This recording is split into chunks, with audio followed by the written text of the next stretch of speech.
सौभाग्यशाली तोता। बहुत समय पहले की बात है। एक छोटे से गांव के पास एक सुंदर जंगल था।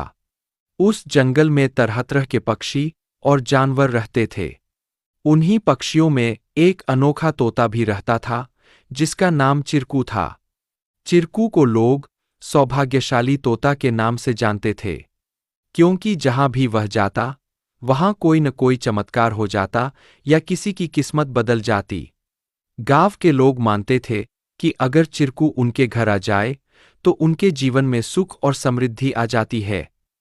चिरकू हमेशा खुश रहता और अपनी मधुर आवाज में गाने गाता। लोग उसे फल और अनाज खिलाते और उसकी भलाई की कामना करते थे। चिरकू भी गांव के लोगों से बहुत प्यार करता था और जहां भी जाता, खुशियां बांटता।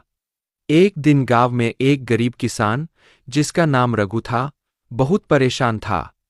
उसकी फसलें बर्बाद हो गई थीं और उसके पास खाने को भी कुछ नहीं था। वह दिन रात मेहनत करता, लेकिन किस्मत उसका साथ नहीं दे रही थी। एक दिन रघु ने गांव के लोगों से चिरकू के बारे में सुना और सोचा कि शायद यह सौभाग्यशाली तोता उसकी भी मदद कर सकता है। रघु ने तय किया कि वह चिरकू से मिलकर अपनी किस्मत बदलने की विनती करेगा। अगले दिन वह जंगल की ओर चल पड़ा और चिरकू को खोजने लगा। बहुत ढूंढने के बाद उसे चिरकू एक पेड़ की डाल पर बैठे हुए मिला। रघु ने बड़े ही आदर के साथ कहा। चिरकू ने रघु की बातें ध्यान से सुनी और उसकी आंखों में दया उमड़ आई। चिरकू ने अपनी चोंच में एक छोटी सी चमकती हुई पत्ती उठाई और रघु को देते हुए कहा, यह जादुई पत्ती है। इसे अपनी जेब में रख लो और जब तुम अपने खेत में काम करने जाओ तो यह पत्ती तुम्हारी किस्मत बदल देगी।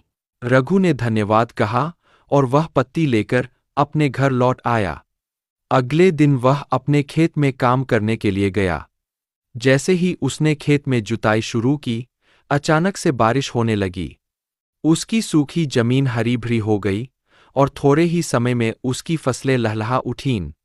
रघु की मेहनत सफल हुई और उसकी किस्मत सच में बदल गई। अब रघु के पास भरपूर अनाज था और वह फिर से खुशहाल जीवन जीने लगा। उसने गांव के लोगों को चिरकू की बुद्धिमानी और उसके द्वारा दी गई जादुई पत्ती के बारे में बताया। सभी लोग चिरकू की प्रशंसा करने लगे और उसे और भी अधिक प्यार देने लगे। लेकिन चिरकू ने रघु को एक बात कही थी। याद रखना, यह पत्ती सिर्फ तुम्हारी मेहनत का साथ देगी।